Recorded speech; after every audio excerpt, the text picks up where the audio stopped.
Les bénédictions que nous recevons viennent dans notre vie par rapport à notre maturité spirituelle. Si nous sommes enfants, si nous sommes adolescents, si nous sommes adultes, si nous sommes vieillards, quel que soit l'âge, c'est par rapport à cela que Dieu nous bénit. C'est pour cela qu'il faut savoir que tout ce que Dieu enverra dans ta vie aura toujours une qualité supérieure. Cette chose sera toujours meilleure que les premières choses que l'Éternel envoie dans ta vie. C'est pour cela, je t'encourage à continuer à espérer. Ne crois pas que c'est épuisé. Ne crois pas que non, comme Dieu m'a donné 2 hier, aujourd'hui il ne va plus me donner. Non, non, non. Notre Dieu a une source inépuisable. Une source intarissable, une source qui ne finit pas.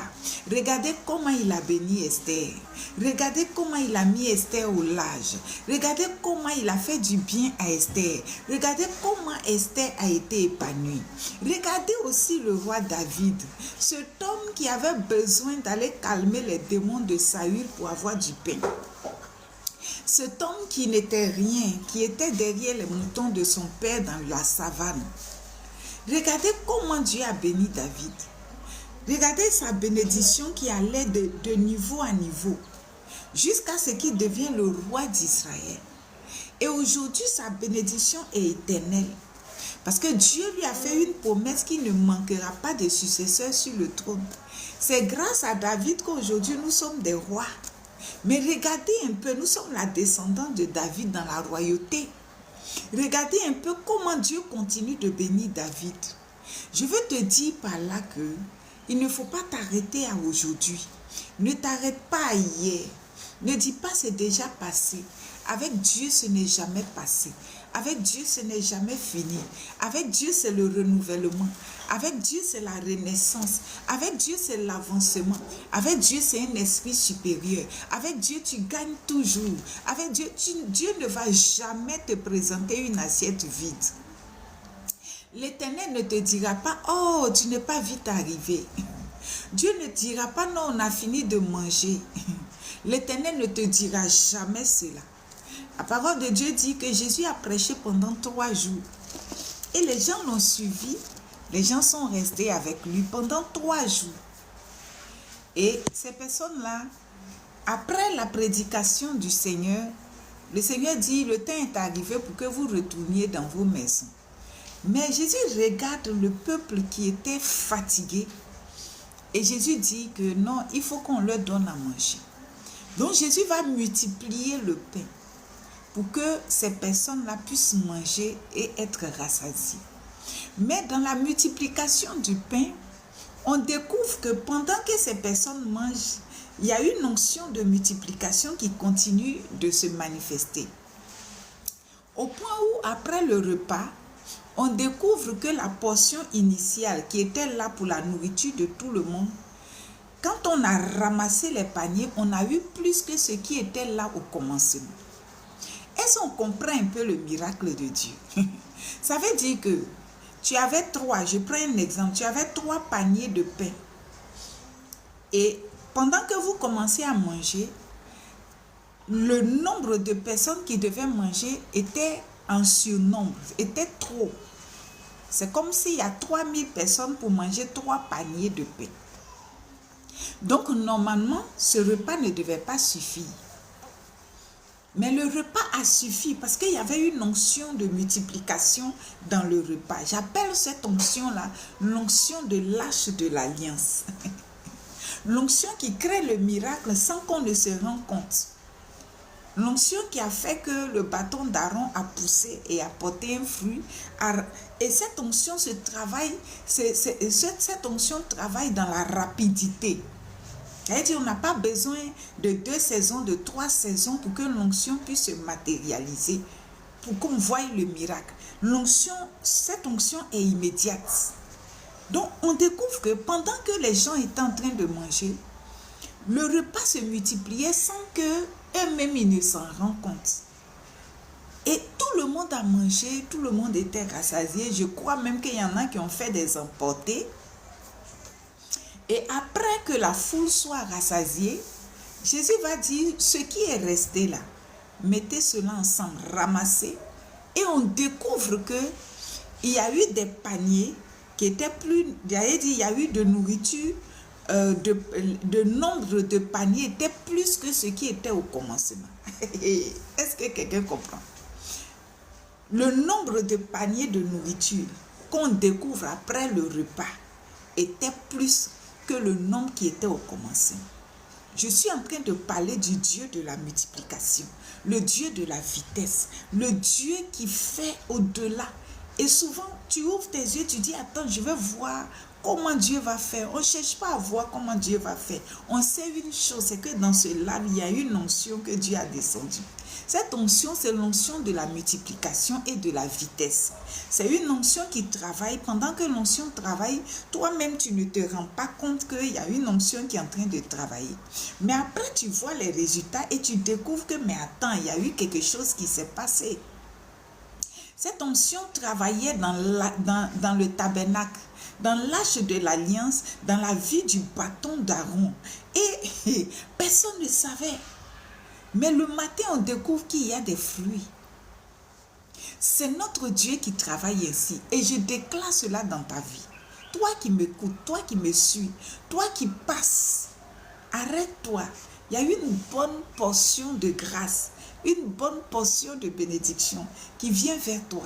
Reçois cela avec vie. Reçois cela avec grâce. Reçois cela avec faveur. C'est Dieu qui te bénit ce matin.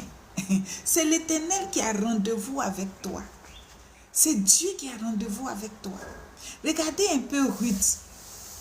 Ruth a été bénie de l'Éternel. Marier un fils d'Israël, c'est un privilège. Rentrer dans la famille princière, la famille royale, la famille divine, c'est un privilège. Donc Ruth a reçu cette bénédiction. Ruth, la Naobite, a réussi à rentrer dans la famille d'Israël. C'est marié avec le fils de Naomi. Alléluia. C'est une grande bénédiction. Mais Ruth, arrivé à un moment de sa vie, a perdu cette grâce. Mais est-ce qu'on va quitter la famille royale pour aller marier n'importe quelle famille?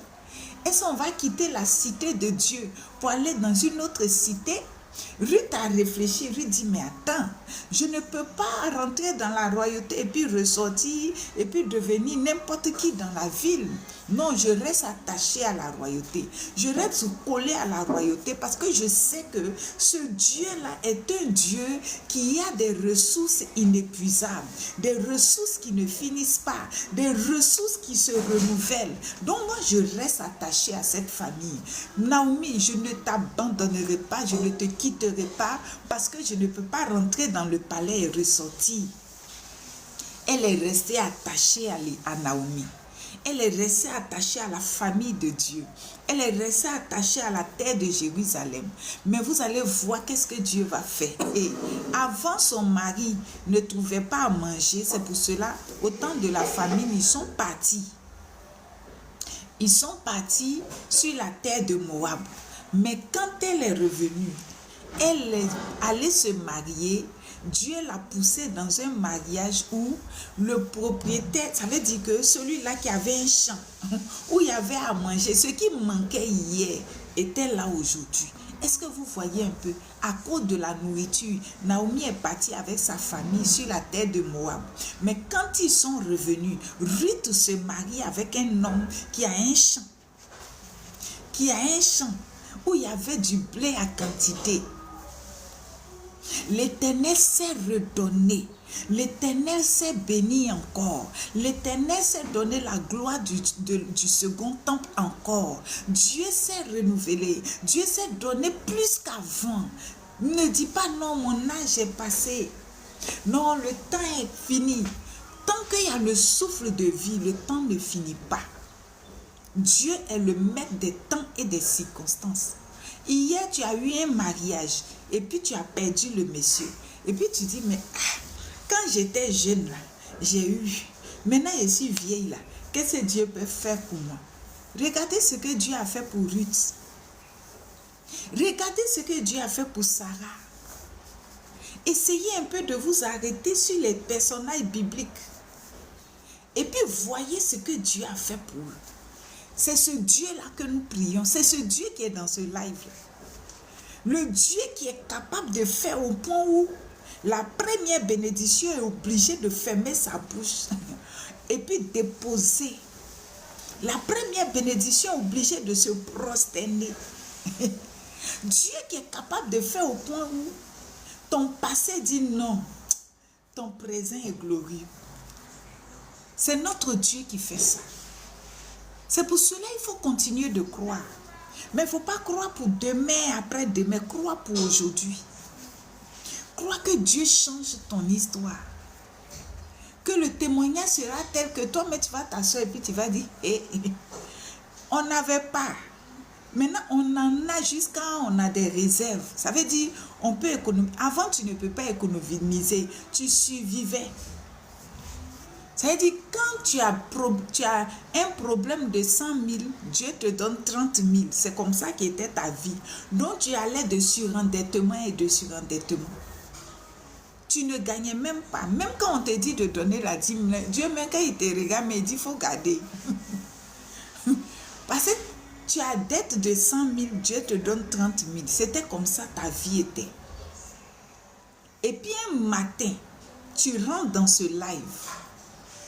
Et puis l'onction de l'Arche de l'Alliance qui travaille dans la vitesse et dans le secret, qui multiplie, descend sur toi. Et puis tu te rends compte que de 30 000 devient 300 000.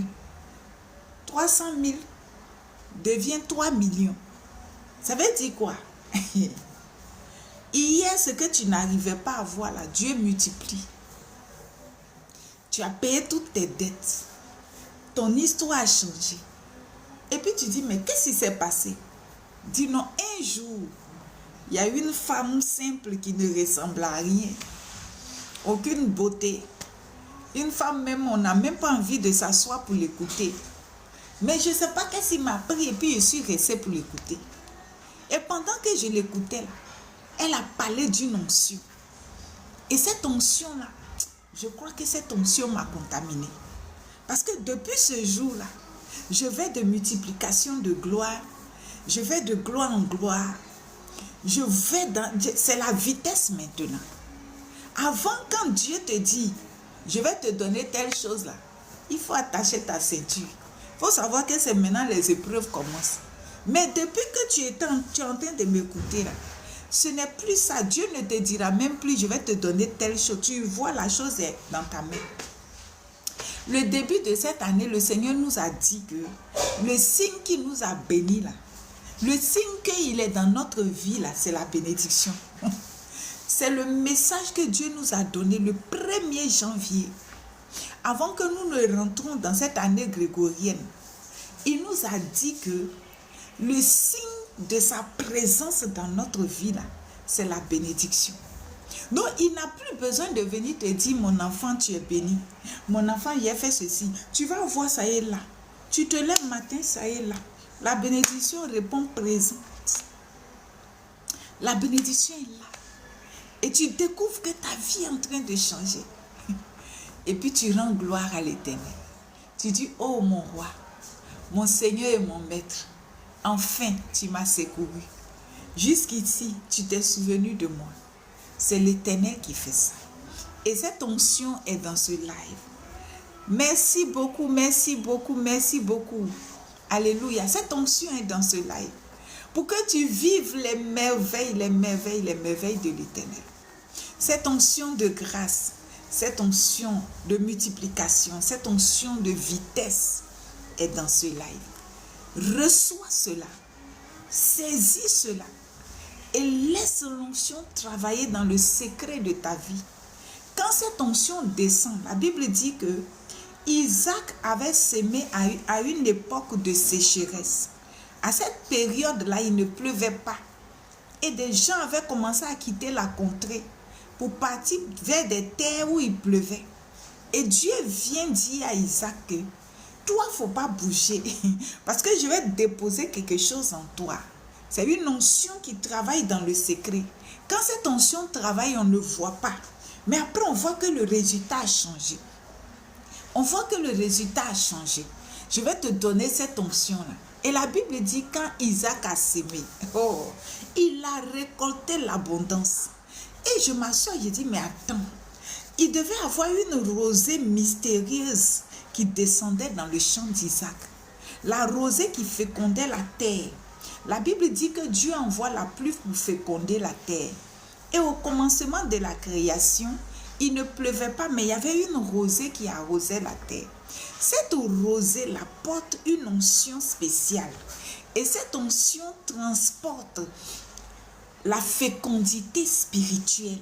Quand cette fécondité rentre en contact avec la terre, avec l'homme, avec tes projets, avec tes affaires, tes activités, ton foyer, tu sens l'abondance se manifester. C'est ce qui est arrivé à Isaac.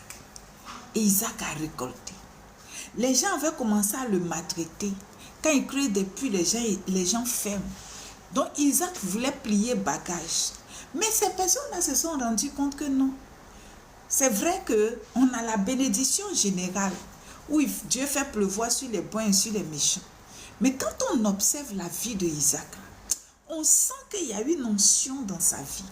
Cette onction-là, c'est une onction de multiplication et de vitesse. Tout ce qu'il touche là réussit et se multiplie. Donc, c'est mieux qu'on aille faire alliance avec lui et qu'on lui demande de rester avec nous.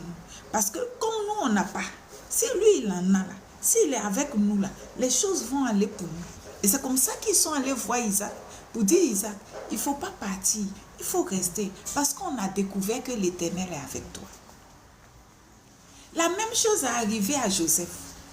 Joseph chez Potiphar. Potiphar réalise que depuis que Joseph est arrivé, c'est vrai, Potiphar était un homme riche, mais depuis que Joseph est arrivé, on a senti une amélioration dans les bénédictions de Potiphar. On a senti que son compte bancaire s'est gonflé. On a senti que ses avoirs se sont multipliés. On a senti que son champ a multiplié. On a senti que sa provision a multiplié. Et Potiphar même, il est là, il ne parle pas, et dans son cœur là-bas, là, il est réjoui parce qu'il y a quelqu'un qui transporte une onction de vitesse et de multiplication qui est rentré dans sa maison. Pendant que je parle, cette onction est sur toi. Dieu dépose sur toi. Il n'y a rien à faire. C'est un fait. Alléluia. L'Éternel dépose sur toi, tu reçois.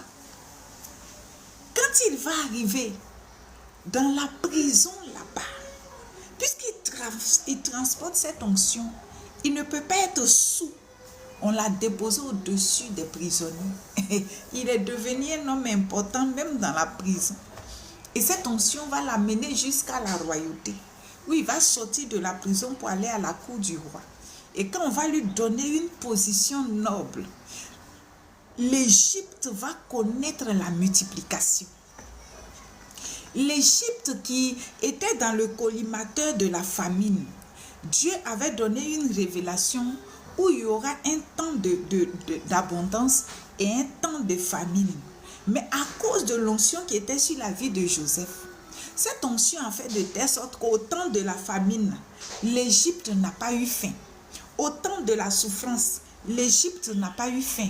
L'Égypte était devenue le donateur. L'Égypte était devenue celui qui approvisionnait, l'État qui approvisionnait les autres États. Cette onction-là vient sur toi. Cette onction descend sur toi. Cette onction descend dans ta vie. L'onction de la multiplication et de la vitesse. C'est une onction qui n'a pas de délai. Dieu dit il n'y aura pas de délai pour l'accomplissement de ses promesses dans ta vie. Ce n'est pas une onction qui va s'accomplir dans 3 ans. Je te parle de tout de suite. Je te parle de maintenant. Je te parle d'aujourd'hui. Cette onction est là pour toi. Et reçois la plénitude. Reçois la plénitude. Pour que dans tous les domaines de ta vie, cette onction travaille.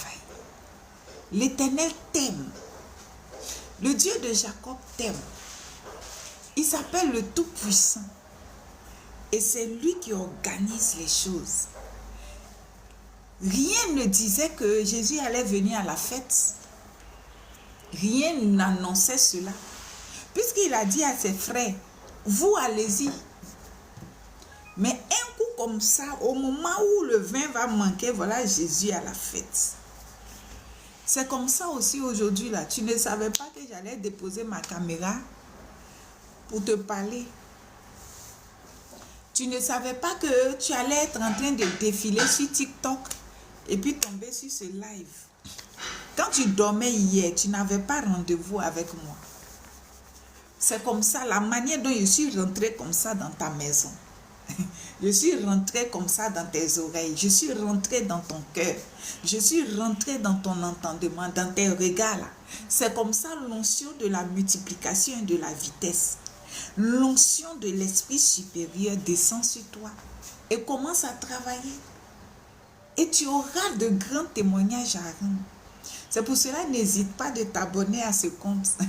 Parce que Dieu a des surprises pour nous. N'hésite pas aussi de partager. N'oublie pas de tapoter. Et il faut rendre témoignage. Ce que tu viens de recevoir, ce message-là, il faut aller donner aussi à ceux qui sont autour de toi. N'oublie pas que nous devons nous préparer pour la rencontre de notre Seigneur Jésus. Jésus revient bientôt chercher l'église. Il faut que toi et moi, nous soyons prêts.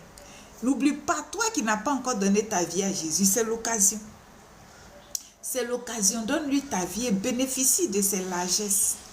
Donne-lui ta vie et bénéficie de ses grâces.